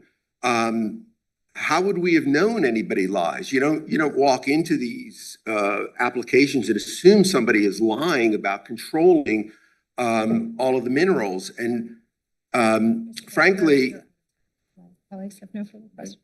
Okay. thank you very much, Your Honor. Case is submitted.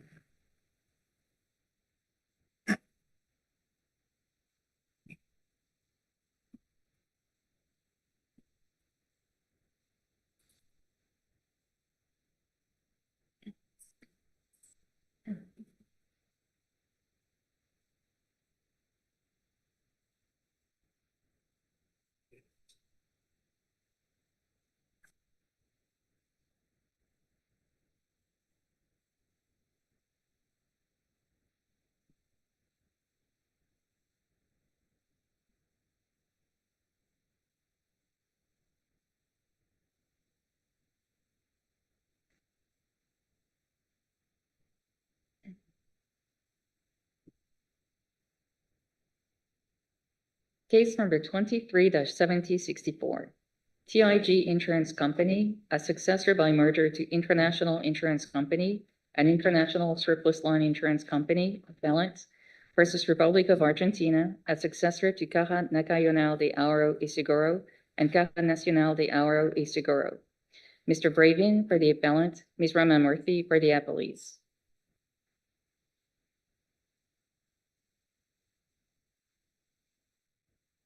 Good morning. Morning. My name is Mark Bravin, and I'm with the law firm of Mitchell, Silberberg, and Knupp, representing the appellant, TIG Insurance Company. May it please the court, I would like to summarize what the case is about.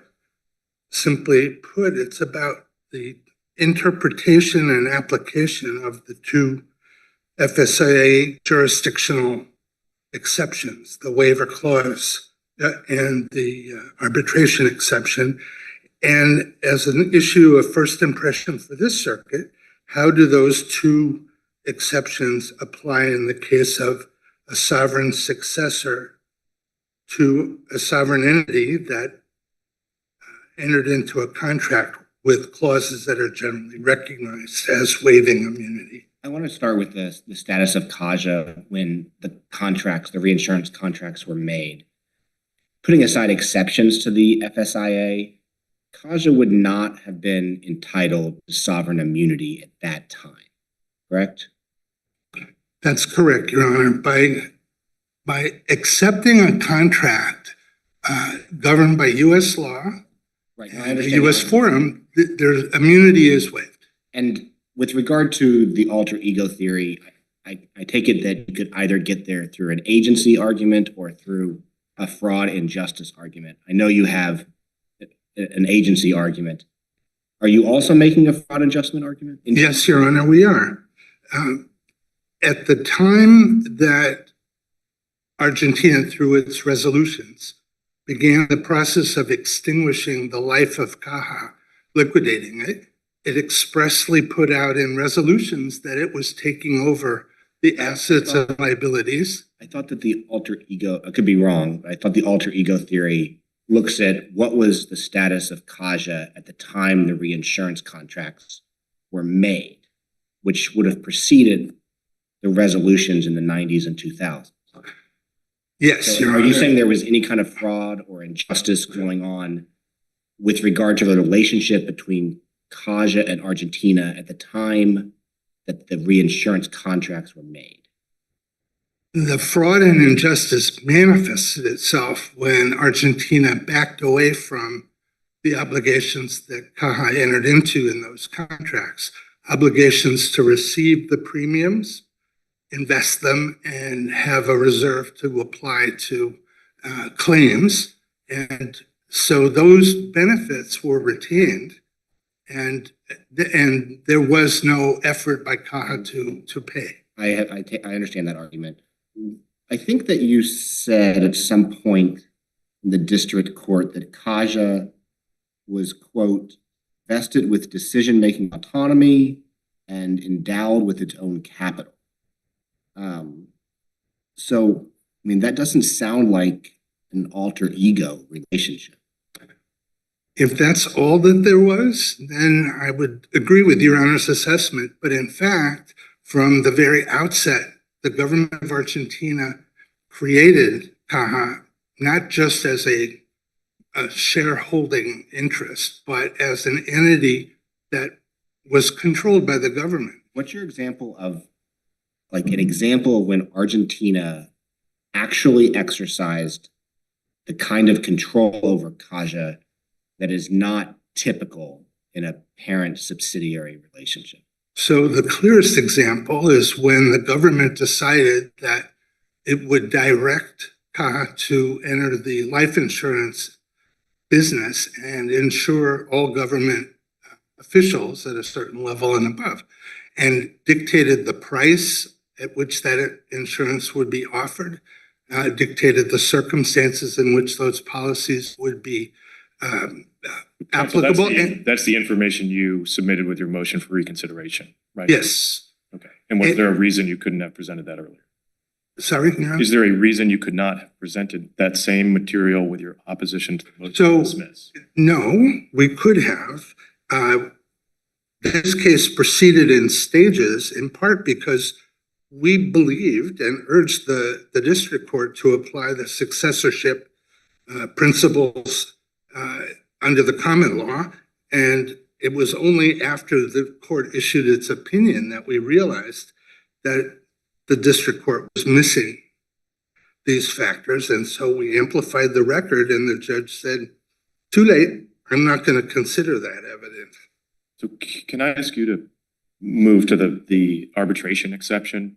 So I understand your argument at a high level to be that when we look to whether the agreement is made by Argentina, we should just look to successorship as one of several sort of potential doctrines under the common law that would bind a non-party to an agreement. Is that essentially the point? That is one of our arguments, but it's not the only one. We start with the principle that you look at the text.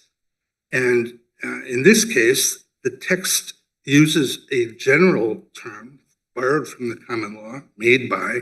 It doesn't use words that would have narrowed the focus of the exception to arbitration agreements signed by a sovereign or entered into by a sovereign. And so using that analysis, the statute is broader than what the district court. My question would be, in this case, what is the law that governs the question of whether Argentina should be treated as a successor? Is it Illinois law? Is it something else? Is it federal common law? So under federal common law, all of the elements presented in our briefs and in the record below show that Argentina issued resolutions adopting the business, the assets, the liabilities, the future contingent liabilities, and as the successor in interest, it stepped into Caja's shoes under the contracts. Yeah, I shouldn't hide the ball. I guess what I'm getting at is I don't think it's really been briefed what would be the source of law. And so I'm wondering if you think it would make sense if we agreed with you, the first level of your argument, to remand for sort of a choice of law analysis to occur. So Argentina, by adopting the contracts, and the district court held that they adopted the contracts, they adopted the choice of law in those contracts, which is Illinois law. And that's the law that governs all of the substantive issues in the case and ought to govern these same questions that you're asking about. Do we have enough facts here? I mean, if we agree with the legal principle, as Judge Garcia said, that successors in interest should be liable, do we have enough information about whether Argentina is in fact successor in interest? I mean, there are questions about choice of law, possibly, as well as the underlying facts.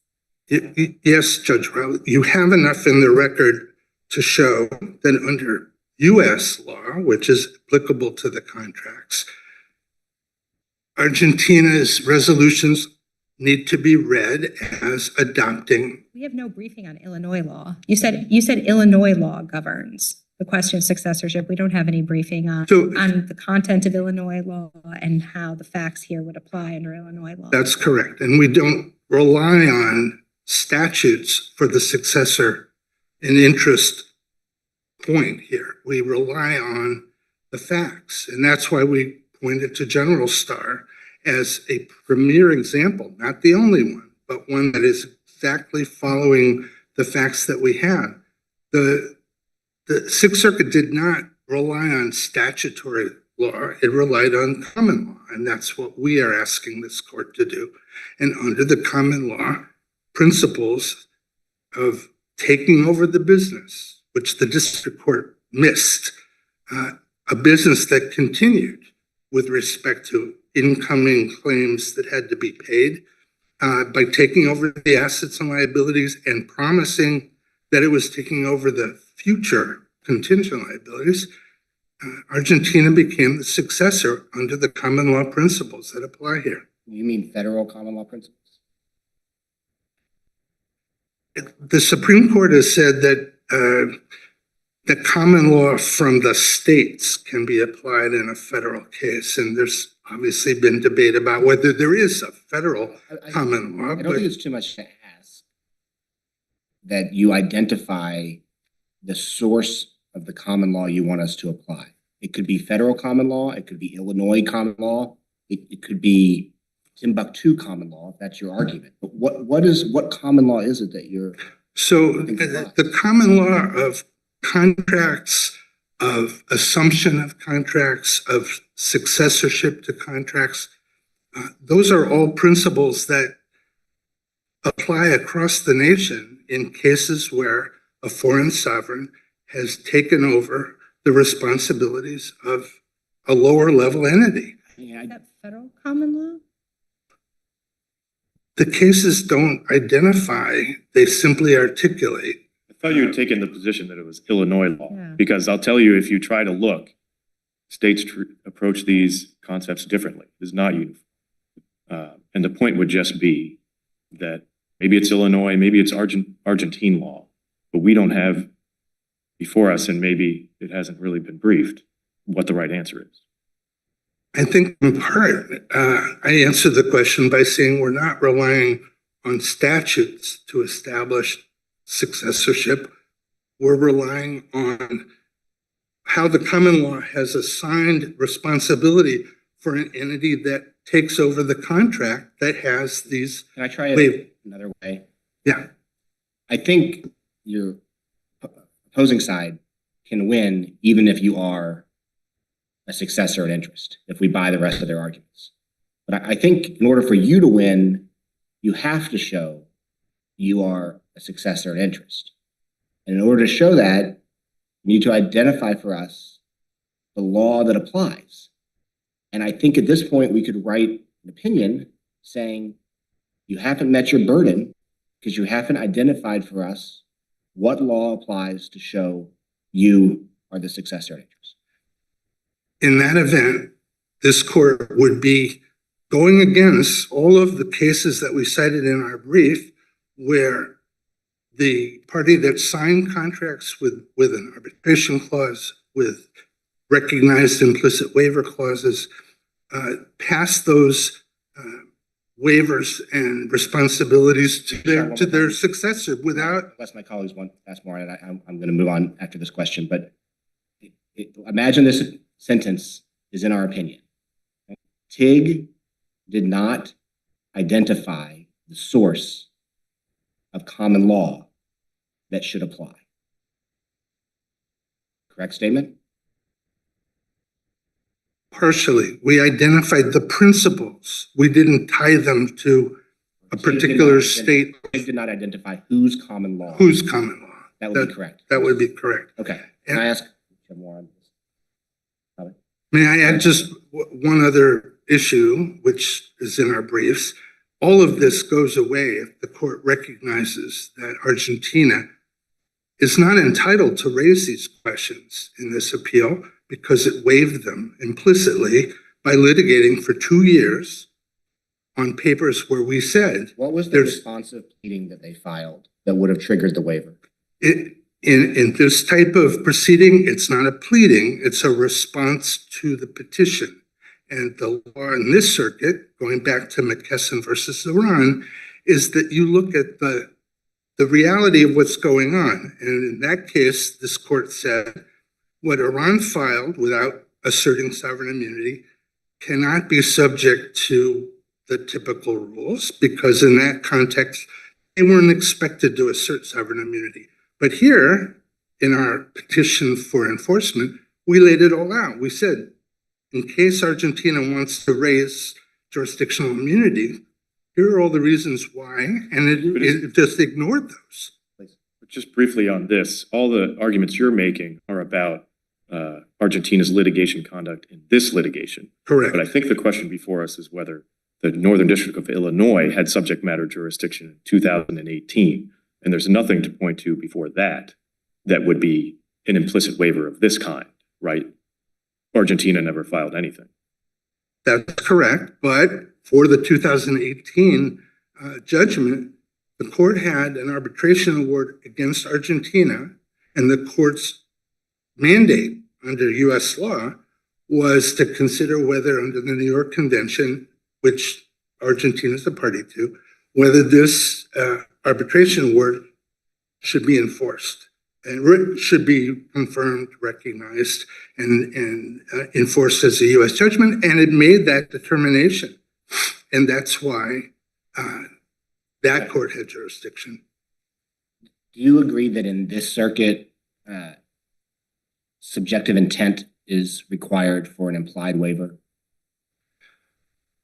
I agree that intent needs to be inferred by conduct, by promulgation of resolutions.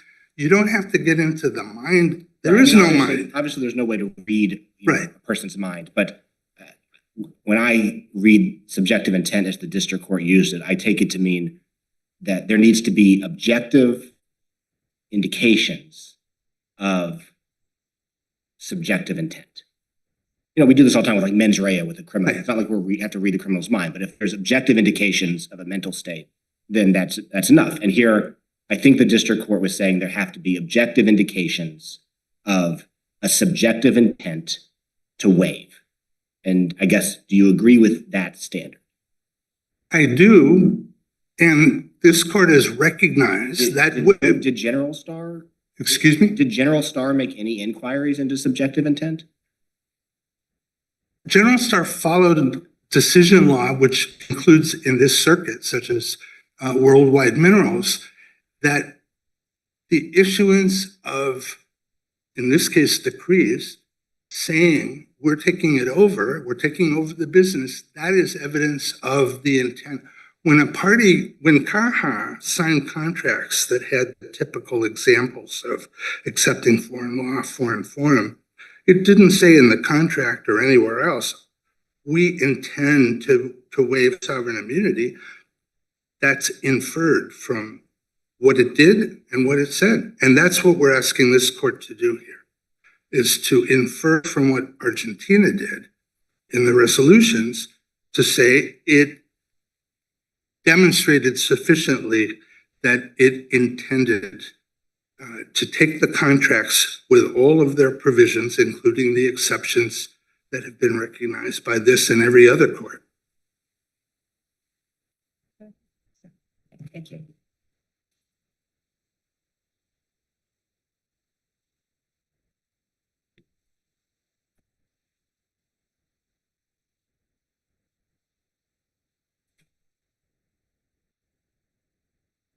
May it please the court, Ratna Ramamurthy from Cleary Gottlieb for the Republic of Argentina. The district court was correct to reject TIG's enforcement action because neither of the judgments that TIG seeks to enforce confers jurisdiction over the Republic under the Foreign Sovereign Immunities Act. TIG points to the FSIA's arbitration and implied waiver exceptions based on clauses in certain reinsurance contracts, but those contracts were entered by other parties acting on their own behalf, not acting on behalf of the Republic. And therefore, the clauses in those contracts do not jurisdictionally bind the Republic. So let me ask you, the arbitral panel here determined that Argentina was a successor in interest. How do we think about that decision by the arbitral panel? Are we bound by that? What is the effect of that ruling by the arbitral panel for this panel? Yes, the arbitral panel in its default award made certain pronouncements. But here, I think the key is that there is a separation between the question of liability on the merits versus the jurisdictional questions that are before this court. And as a result of that, there are several cases across different circuits in which it's been found that a sovereign is responsible for contractual liabilities. Right, but do you agree that if Argentina is a successor in interest, then they would be bound by the arbitral clause? I know you obviously contest whether Argentina is a successor in interest, but if we were to find that Argentina was a successor in interest, then wouldn't it be, wouldn't we have subject matter jurisdiction? No, Your Honor. So even if Argentina were a successor in interest in some sense to the contractual liabilities, it would still be necessary to show that Argentina had intended to waive its immunity under the implicit waiver theory, or that it had made an agreement to arbitrate. And So you think being a successor in interest is not sufficient for that? That's correct. It is not sufficient in this context. And For example, in the Irish bank cases, we had a very similar factual paradigm where there was responsibility in some sense for liabilities, but that was a separate question from whether or not a sovereign could be jurisdictionally bound by contractual clauses that had jurisdictional implications, such as the choice of law clause or... If they are a successor, why isn't that enough? I can understand why implied waiver would be different. Why isn't that enough to show the agreement was made by Argentina? And maybe one way to tee that up is, as I understand it, you concede that if Caja was Argentina's alter ego at the time of signing, then Argentina would have made the agreement, right? But alter ego is, if you look in a treatise, that's just one of 5, 6, 7 ways that we bind non-signatories to agreements. And successorship is another one. And so it seems to me, I'm not sure why successorship or assumption would be on a different level than alter ego. Yes, Your Honor. So the alter ego is a doctrine with a different status as a result of the fact that the alter ego doctrine within the FSIA context has been developed as analysis of the statute. So this court in Transamerica, for example, held that the ban check alter ego analysis is the correct test for determining whether or not a foreign state can be considered jurisdictionally bound. Common law theories such as successorship or others have a separate function. And this is why, for example, in the Gator Assets case, the Second Circuit rejected and expressed great skepticism over the idea that those theories could be applicable. But alter ego doesn't, the doctrine of being an alter ego, piercing the veil, does not come from the FSIA. What those opinions say is that because you are treated like a party under an alter ego theory, then you've made the decision. And what I'm struggling with is why you wouldn't also say, if you are treated like a party because you are a successor to the contract, then you are treated as having made the agreement. Yes. So the alter ego... in other words, we just haven't had this case yet. Yes, understood. So the alter ego doctrine has been carefully calibrated through judicial opinions. So the Transamerica case, the GSS group case have explained the contours of when you have the limited finding and you have the exceptional circumstances of an alter ego finding that would create a world where the foreign state could be bound by an entity that was not the foreign state itself. Common law, as I think your discussion with plaintiff's counsel brought to light, brings in this possibility of just extreme variation and a much wider scope potentially than the FSIA was enacted. The FSIA was enacted to stem those types of issues and to make sure that liability in this area and jurisdictional binding of a foreign state was really carefully calibrated. The alter ego doctrine has been developed in a way that is consistent with that, whereas bringing in all these other common law theories creates that issue. But so what is the source of law for the alter ego theory? Is that just federal common law? Yes, exactly. So that would be, it was first developed in the ban check case, and then it was applied in this context to jurisdiction in the Transamerica decision by this court. So it evolved, and the Crystal X case explicitly says this as a function of federal common law in interpreting the Foreign Sovereign Immunity Act. And is there any case saying that successorship should not be developed in the same way if and when cases arise? So the closest to that would be the Gator Assets case out of the Second Circuit, which expressed great skepticism over the idea of importing in these other common law doctrines. So I think the difference is the alter ego doctrine has been developed within the context of the FSIA, and what TIG is seeking to do here is to expand the limitations of the FSIA through reference to these other types of common law doctrines. Can I just get some help on terms and titles of that? So assuming that Caja had the relationship with Argentina that you think it had when these reinsurance contracts were formed, was Caja a sovereign instrumentality, a sovereign entity? What's the term? What are we supposed to, what's the term? Instrumentality would be the correct term. Sovereign instrumentality. Yes. Yes, exactly. And as a sovereign instrumentality, Caja is presumed to be separate from the Republic. It acted on its own behalf. It was adequately capitalized. It's created pursuant to an enabling law and had its own directors. And the Republic really had very limited involvement. So what if Caja's business had been transferred to another state instrumentality rather than having its assets being assumed by Argentina, the state itself? Would that make a difference under 1605? Even in that context, you would still have to find that the receiving instrumentality intended to accede to the contractual clauses with jurisdictional implications. So under the implicit waiver exception, you'd still have to find subjective intent in the circuit of the second instrumentality to waive its own immunity. Or in context of the arbitration agreement, you would still have to find that the second instrumentality basically survived or the alter ego test such that it could be considered to have made the agreement. So if we, So I have a question about that. You relied heavily on the fir tree case, which I believe is the Ireland, assuming the contracts, the business of a private entity. And that case explicitly distinguishes the Egypt Air case, in which the prior entity was a sovereign entity. And for implied waiver purposes, for example, that could be very important because then you know that that contract, as applied to the prior entity, affected a waiver of sovereign immunity. And what those cases are, the distinction they draw, essentially is saying, if you assume the liabilities of a entity that had contracts with the effect of waiving sovereign immunity, then you implicitly, you don't just get to come and tell us, we didn't realize that. But you might be able to have that argument if it's a private entity. Why isn't that reading of fir tree and the Egypt Air cases something that cuts against you? So there's an additional distinction with the Egypt Air cases, which is there you had a subrogee relationship. So you explicitly had a factual paradigm where one entity stood in the shoes of the other as a subrogee. That's different than what we have here. If you're a successor, don't we generally say you stand in the shoes?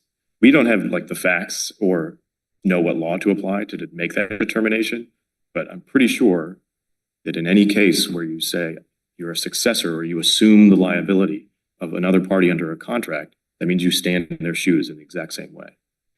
So I think there's a separation here between standing in shoes for terms of assuming responsibilities or liabilities versus standing in shoes for jurisdiction. And there's an additional hurdle as a result of that, which is you must show under the FSIA that there was an agent who had authority to waive the entity's immunity. So this circuit has not pronounced on whether actual or apparent authority is required. This is the Capital Keys case, but here you don't have either one. And so apparent authority, as explained in the Capital Keys case, turns on representations made by the principal, so here by the Republic. And there are no representations by the Republic that Kaha or David Pearson, who signed the other contract, was authorized to act on its behalf. So I think this paradigm shows exactly what the problem would be with that rule, which is that you would not be able to show that there was authority for such a waiver because instrumentalities presumptively act on their own behalf, which is exactly what was happening here with Kaha. thank you very much. Mr. Braven, we'll give you 2 minutes. I had intended, Your Honor, to reserve 4 minutes, but I'll stay up here only as long as you tell me it's okay. So I do have some points I'd like to rebut from what you've just heard. First, Argentina cites no authority, and we couldn't find any, that where a successor steps into the shoes of a predecessor sovereign entity, that it gets to choose which portions of contractual provisions it's going to be bound by and which ones it won't. Argentina didn't indicate in its pronouncements and its resolutions that it wasn't going to take on some parts of the contractual obligations, and it listed the 2001 arbitration award and judgment on a schedule of things that it was taking over. My colleague seemed to indicate, and perhaps she's right, that federal common law is the source for alter ego in Banchek and implicitly in General Starr. There wasn't in General Starr a statement that we are applying federal common law, but that's what they were doing. And I think that should be enough for this court. I also want to mention that Argentina, by statute, got 70% of the income, the profits from Kaha. Its attorney general issued an opinion saying that the kind of entity that Kaha was, an autarkic entity, that everything it does is for the benefit of the state. And the separation that U.S. law recognizes between a sovereign entity and the sovereign doesn't exist here. They had federal employees, federal facilities. They were told to issue life insurance to federal officials. There's a whole list in our brief, and there's more than enough for this court to say, yeah, we're going to find that as an alternative.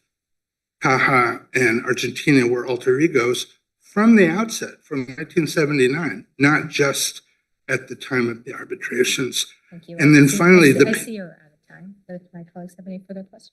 Okay, thank you. very much. Justice Abetted. These equitable court adjourned until Thursday, March 7th at 1:30 p.m.